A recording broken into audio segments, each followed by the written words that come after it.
ए भन मेरा भाइ हो देउसी रे ए राम्ररी भन देउसी रे ए स्वर मिलाइकन देउसी रे ए भन न भन देउसी रे ए भैँसीको पिलो देउसी रे ए किन यति ढिलो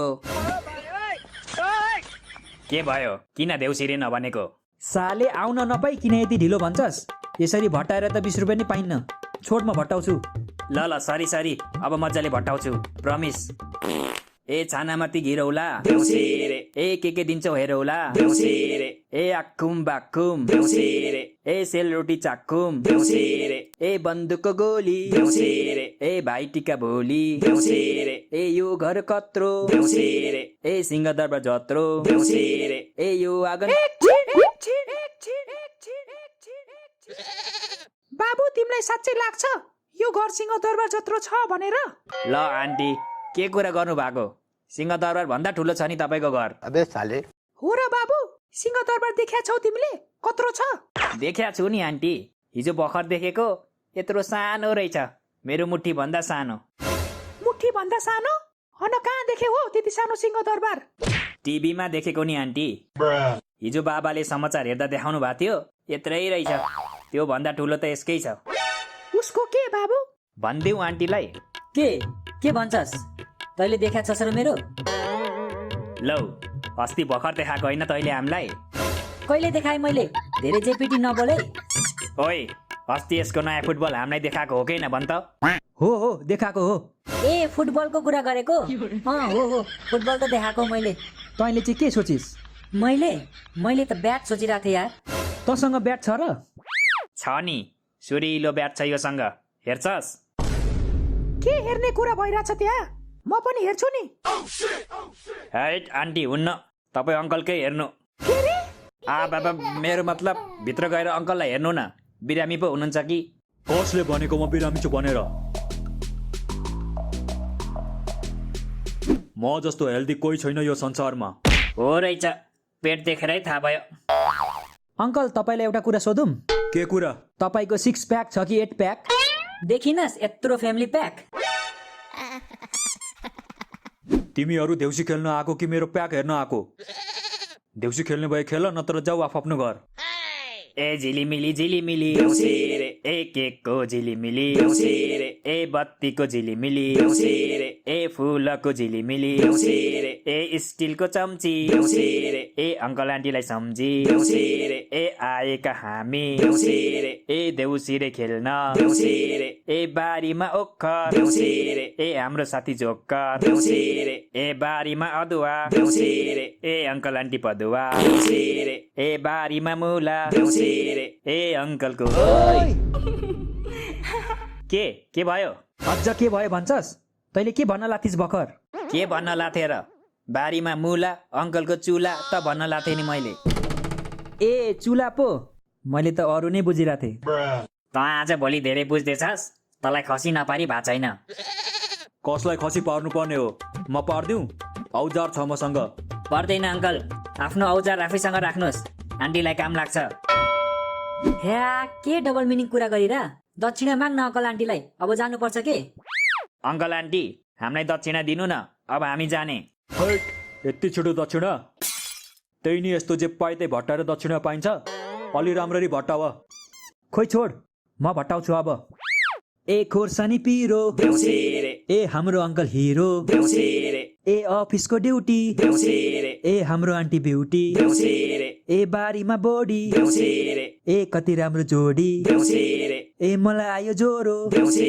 रे ए अङ्कल कति गोरो देउसी रे ए गाई बन्ने डोरी देउसी रे ए आन्टी कति गोरी देउसी रे ए रुखमाथि मैना देउसी भयो बाबु भयो यो भन्दा धेरै तारिफ नगर तारिफ सुन्ने बानी छैन के हाम्रो होइन तिम्रो मेरो त सबले तारिफ गर्छ पैसा दिएर मेरो तारिफ गर भनेपछि त जसले नि गरिहाल्छ नि के रे मैले कसलाई पैसा दिएर तारिफ गर्न लाए नदेखि नबोल है नदेखि त तिमी पो बोल्छौ त बुढी जो चोर उसैको ठुलो सोर जो चोर उसैको ठुलो सोर भने चाहिँ हरि आफैले टिभीको रिमोट फुटाएर आफ्नो भाइलाई गाली गरिरहेको छ ओइ साइको भैँस कि क्या हो यो के भन्दैछस् त देखिनस् वाक्य बनाइरहेको छु जो चोर उसैको ठुलो सोर यो इम्पोर्टेन्ट क्वेसन हो। यसको वाक्य बनाऊ भनेर इक्जाममा आउन सक्छ के, त्यही भएर प्र्याक्टिस गरिरहेछु। साइकोलाई त म यो वाक्य बनाउने ठाउँ हो। ओइ छोड न त्यसलाई, ऊ त्यहाँ हेर न कस्तो राम्रो रङ्गोली। यो रङ्गोली कसले बनाएको आन्टी, तपाईँले हो? तिम्रो अङ्कल हुँदा हुँदा म किन बनाउनु बाबु? वाट, यो रङ्गोली तपाईँले बनाउनु भएको अङ्कल? हो नि, यही हातले बनाएको मैले। मलाई त विश्वास लागेन है।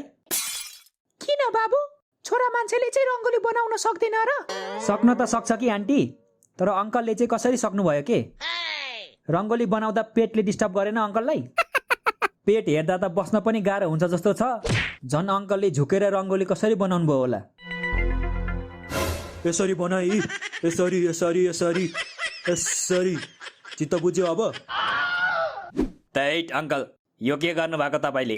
यो सब यसरी खुलेआम गर्न मिल्दैन नि, कानुन लाग्छ फेरि। मतलब तिमी मान्छे हौ, कुकुर होइनौ। मान्छे भएर कुकुर जस्तो हरकत नगर त। कुकुर सुनेर याद आयो, कुकुर तिहार त हिजो थियो होइन र? हिजो थियो त, थाहा थिएन तँलाई? हिजो कुकुर तिहार, अनि तैँले चाहिँ किन आज माला लगाएको त? कि हिजो लाउन बिर्सिस? चुप्लाक, यो माला मैले प्रोटेक्सनको लागि लगाएको हो, बुझिस? कस्तो प्रोटेक्सन बाबु? मेरो घरको प्रोटेक्सन आन्टी। मैले यो माला 3 दिन लगाएँ भने मेरो घरमा कसैको नजर लाग्दैन रे, त्यसैले लगाएको मैले यो माला। कसले भनेको तिमीलाई? त्यो पल्लो गाउँमा एउटा बाबा छ नि, हो त्यही बाबाले भनेको मलाई। को? त्यो समोसा बाबा? हजुर हजुर, समोसा बाबा, उहाँले नै भनेको मलाई।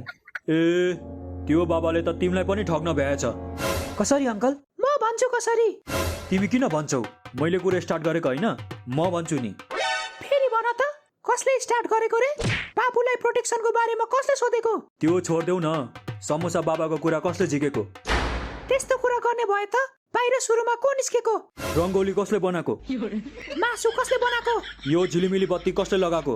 घर सफा कसले गरेको? छोरीको डाइपर कसले फेरेको? एकदम तुक। यो बुढा बुढीले मेरो ब्लड प्रेसर बधाई सक्यो। यो बाबुलाई के भयो? दाँत नभएको हातमा चढ्यो क्या हो? यो यसको कमजोरी हो के अङ्कल? रिसाउने बित्तिकै यसको जिब्रोले कामै गर्न छोड्छ। ए, त्यस्तो पो? ल ल, म भन्दिनँ, तिमी नै भन। म पनि भन्दिनँ, तिमी आफै भन। अघि त खुब म भन्छु भन्दै उफ्रेको होइन, भन न अब। म भन्दा धेरै त तिमी उफ्रिँदै थियौ, तिमी भन। फेरि सुलु। ल ल, मै भन्छु। हामी पनि करिब 1 वर्ष अगाडि समोसा बाबा कहाँ गएको थियौँ, अनि तिमीलाई जस्तै हामीलाई पनि त्यो बाबाले माला लगाइदिएर ल अब तपाईँहरूको घरमा लक्ष्मीको आगमन हुन्छ भनेको थियो, तर घर आइपुग्दा त भएको लक्ष्मी पनि चोरले चोरेर लगेछ। अनि पुलिस कम्प्लेन गर्नु भएन हजुरहरूले? त्यही पुलिस कम्प्लेन गर्नु भनेर गएको, त्यहाँको इन्चार्ज त्यही समोसा बाबा पो रहेछ। ड्युटी सकेर पार्ट टाइम बाबा बन्दो रहेछ। त्यसो भए त म पनि लाउँदिनँ त्यसको यो माला। प्रोटेक्सन भन्दै 200 रुपियाँको चुना लगायो डाकाले। बाँचिस केटा, तेरो भाग्य दह्रो रहेछ। मेरो होइन, हामी सबैको भाग्य दह्रो रहेछ भन्। त्यो बम यहाँ पड्केको भए म मात्र मर्थे, तिमीहरू मर्दैन थियौ र? त्यो बाबाको यत्रो हिम्मत, मेरो साथीलाई मार्न खोज्ने? ओ हिँड केटा हो, हामी पनि त्यो बाबाको घरमा बम राखेर आउनुपर्छ। बम छ र तसँग? छ नि, सबै प्रकारको बम छ मसँग। खोर्सानी बम, आलु बम, रकेट बम, कुपी बम, छर्रा बम, सबै छ। त भन्न कुन बम पड्काउने, त्यही पड्काएर आउनुपर्छ त्यसको घरमा। साले बम होइन, सुरुमा तँलाई पड्काउँछु म। के भनिस्? त मलाई पड्काउने? पड्काउने। आइज हिँड त्यसो भए। कहाँ? मलाई पड्काउने भनेको होइन, हिँड्न त कुनामा।